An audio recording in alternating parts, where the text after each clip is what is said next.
So we hear a lot about love in action and putting your love into action and putting action behind your words and stuff. And I'm content that love in action is very more often than we think just putting down whatever we're doing and going and playing Pinochle or Monopoly with our family. Hello, and welcome to Inter-America, New Mexico, the channel where we look at questions of wonder from perspectives of faith and reason, theology and philosophy. Today what I wanted to talk about is a very, very wondrous to me creation, men's ability to play games, and not only that, but especially board games, because there's different kinds of games we could play. And I think that board games are a very important part of fully developing the human person, which is what we should be after in our lives. So why are board games important? Why are any games important? Well, first, as we've talked about before, is that we talked about how books are kind of the basis of culture and they form culture, and that's very true. But the games that we play, you could ask any sociologist this, the games we play form culture as well. So they're very, very important. In fact, the philosopher Joseph Piper, he's a really, really good philosopher, and I want to talk more about him in later episodes, but he said that leisure is the basis of culture. What we do in our leisure time is what forms our cultures. That's what makes cultures, what we're doing with our leisure. And we'll talk more about that in a bit. And one of the things that inspired me to do this is recently I was watching this video by Bishop Robert Barron. If you don't know who he is, go look him up and just check out some of his videos. He's really good, very, very intelligent, inspires a lot of what I do. He was talking about, and in a different context, but he was talking about baseball, and he said, what's the purpose of doing baseball? Like, you get way into the game, you're watching it, you're keeping score, trying to figure out, well, what purpose does it serve? And if you think about it, it doesn't serve any purpose. There's no utility to it. It's just good to do for its own sake. Games are good for their own sake.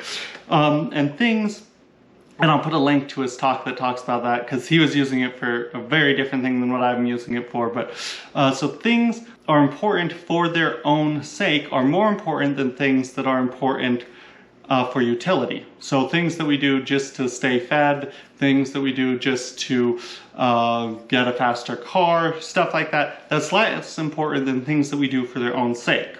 Those are the reason we have a job and try to stay fed and all this good stuff that we need to do is for these things that we just do for their own sake. Games would be one example of this. I have a rather kind of lengthy quote from C.S. Lewis that describes this reality better than I. This is from one of his published letters, and I'll put a link to the book that has all those.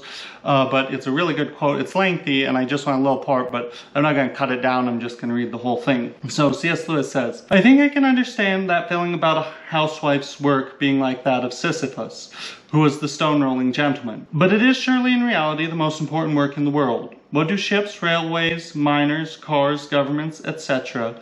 exist for, except that people may be fed, warmed, and safe in their own homes? As Dr. Johnson said, to be happy at home is the end of all human endeavor.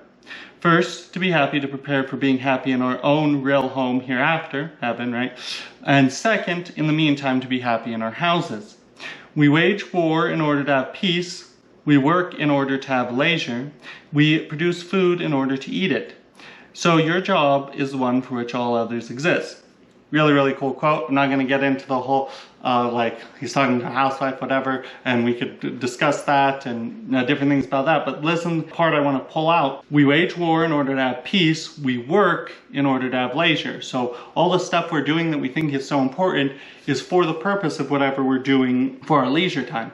So sometimes when we think of putting love in action, it's to you do those works of mercy, like clothe the naked and feed the hungry, and that's really, really important. But if we have a culture where that's all, even if everybody was clothed and everybody was fed, if their soul couldn't be fed, Robert Barron uses this idea that there's food for the soul, those are leisure activities. If everyone was fed and clothed and all that, but didn't have any access to these higher things, these things for which we work, it wouldn't be doing them any good at all. So sometimes when we need to put love in action is for these leisure activities. That's putting love in action. So one of the things that one of these leisure activities, one of these higher order activities that aren't for utility that we sometimes don't think about, is the reason the liberal arts are called liberal is because they're free from utility. Because like a lot of the different sciences and stuff, we're doing them not because we think that this science is good to do in itself, maybe sometimes, and that's awesome, but because we want to get some utility. We want faster cars, we want to be able to do stuff. So the science, you're not doing it for itself, but the liberal arts, such as philosophy, literature, all that kind of stuff, they're free. They're liberal. That's what liberal means, is it's the free arts that you do because they're just good in themselves. To do. So in a different episode we could talk more about the liberal arts. But so where does this put games? Are they part of this higher order things? Well, of course, baseball we talked about, but what about like board games and stuff? Well, games certainly do have utility. Even animals play games, and they're doing it for utility. It hones all kinds of skills that they need to survive. When they're babies, they learn all this stuff, and that's the same for humans, right? We still learn all this stuff by playing games and stuff. Board games, for example, will teach us math, all these good skills. They're a great way to do it. And more, I'm going to be focusing on board games, because video games, a lot of this applies to too, and sports, but they're slightly different. And right now we're focusing on board games. It's true that board games will help us learn all these skills. They will make us better critical thinkers, more fast at computing stuff, different things like that. But it reminds me of what Jesus said, where talking about a much more important thing, but seek the one necessary thing, and all these other things will be added unto you. So if we do these good things that are just good in themselves, such as the liberal arts or playing games, well, all these other good things about critical thinking and being good at much quicker at math and better at interpersonal relationship skills, all that stuff is added because we're doing these things that are good in themselves, that don't have any utility. I've been talking a lot about how board games are love in action. One definition of love that we use a lot, right, St. Thomas uses it, is willing the good of the other for the other's sake. That's what love is. We want their good. So if we want someone else's good, then one of the things is helping them to engage in these activities that are just good in themselves. So that's one way. So it's a very loving thing to be able to play these board games or these different things with somebody that we love. Another connection to that, it's good for us to image God, right? And because we're the image of God. But does God like to play? Does God play? Well, there's a bunch of Bible verses that I could quote, but yes, he does like to play. One Bible verse that I'm going to bring up in this connection is Psalm 104, verse 26. Now, in other translations, it's translated differently, but in the New American Bible Revised Edition, he says, he's talking about the ocean, the ships ply their course, and Leviathan, whom you formed to play with, right? So he made these sea monsters to play with. God made them to play with. Now it's translated other ways in other translations, but that's, God wants to play with these animals. He rejoices in his creation through playing with them. Pretty cool. Also, you could look at another one that I really like is in Sirach, the book of Sirach, chapter 43, verse 3, where it talks about how David is playing with young lions, okay, and it's saying how cool David is, right? And there's much more we could look at. So playing is good. It's one of the ways that we image God, because God plays in creation, in a sense. Another thing is, how do we just build up that interpersonal relationships? Because the persons of the Trinity are just interpersonal relationships, right? They are their relationship. The Son is sonness, right? The Father is fatherness. The Spirit is spiration, but we could get into all that. But so how do we image that? How do we build that up in ourselves? Well, one of the big ways we do this is games, okay? And we see that all these things, doing these stuff, does glorify God. We know well, animals glorify God simply by being. I think that's from the Catechism. That's a good way to think about God playing in His creation. But our play also glorifies God. I'm going to read probably one of my favorite parts of this document from the Second Vatican Council, Lumen Gentium. It's talking about the priestly mission of the baptized, right? And it says, this is in chapter 43, and it's talking about the baptized Christian. For all their works, prayers, and apostolic endeavors, their ordinary married and family life, their daily occupations, their physical and mental relaxation, if carried out in the Spirit, and even the hardships of life, if patiently borne, all these become spiritual sacrifices acceptable to God through Jesus Christ. Together with the offering of the Lord's body, they are most fittingly offered in the celebration of the Eucharist. Thus, as those everywhere who adore in holy activity, the laity consecrate the world itself to God. So our physical and mental relaxation, that glorifies God when it's united to Jesus Christ, and it's a sacrifice acceptable. So that's very important to remember. So these games and stuff we're playing do have a real positive value before God if we're doing them in Jesus, in the spirit of Jesus. That's very important to remember.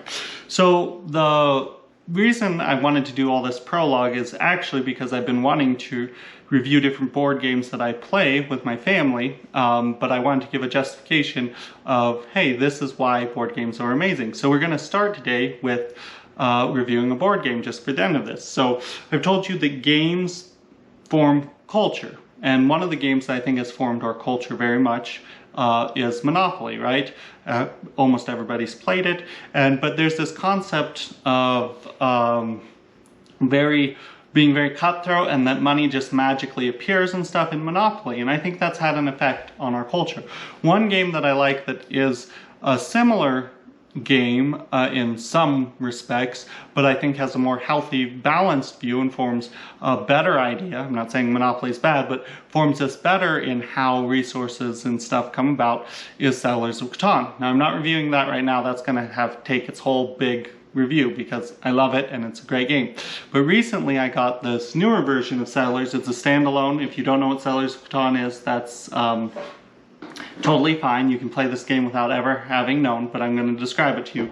Is this great game, Catan Settlers of America. So it's a very fun game. I just recently, my family recently got it, and it's really cool. So some of the good parts of it, basically what it is you're settling America. So there's this big, beautiful, very beautifully illustrated board. I'm going to see if I can kind of show it a little bit. Board of the Americas. So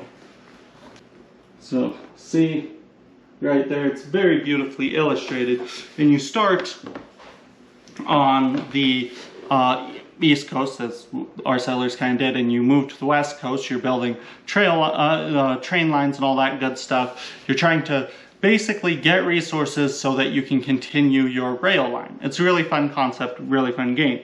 So we learn a lot from this game. I think it's always important to see, well, what is this game teaching us too? You learn geography because it's got the different cities, and it's got what different places actually do produce in the US, or did, and still do, but it's really cool. One of the things I love about all the Settlers of Catan is it teaches us really good how statistics work and probabilities, because each space has a probability, and it shows it, how often, if you're rolling 2 dice, are you going to get this number that will make this land produce. So it's really, really good for young kids to learn math in a really fun way, and especially that math that some people consider kind of boring, statistics. It involves you trade with other players a lot, so interpersonal relationships very much.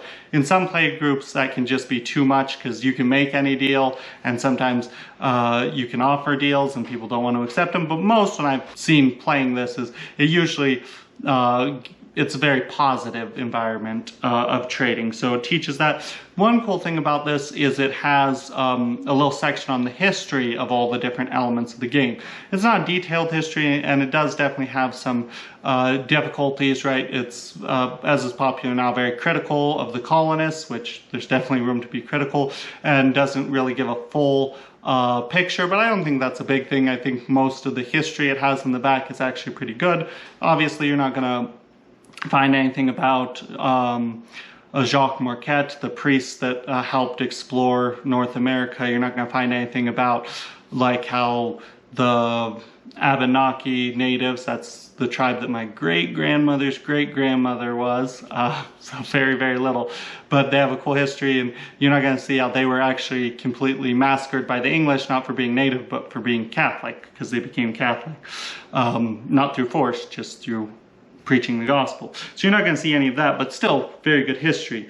I like how this game, you move from the East Coast to the West Coast, and the East Coast resources and stuff kind of get used up, and it gets kind of crowded there, so you're kind of forced west. That really helps us imagine like what the world was like. So all these things about this game are really, really good. It's I'd say medium complexity to learn, so definitely harder than games like Monopoly and Sorry and those kind of games, but not like these super complex board games that are really for real gaming enthusiasts like me. So I'd say medium, maybe on the low medium side, but really good overall. Some difficulties with this game is it's only 3 to 4 players. I hate when games are like that because first of all, you can't play it 2-player, which is difficult, but then if I have more people, like, you know, growing family, 4 players is too little sometimes, so that can be a difficulty. Its replayability seems, I haven't played it enough, it seems that it will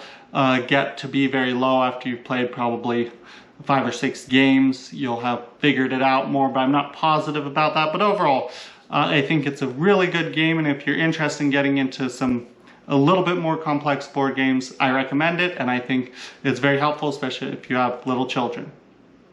Thank you so much, and I hope you have a very blessed day. Thank you for watching. I hope you enjoyed it. Please hit the like button and drop a comment down below. If you really liked it, consider subscribing and hitting the bell notification so you never miss a video. If you want to help me produce more great videos just like this, please support me on Locals. There's a link in the description, and that you'll get all sorts of good benefits for being a part of our Locals community, and you'll help me produce these great videos. Thank you so much.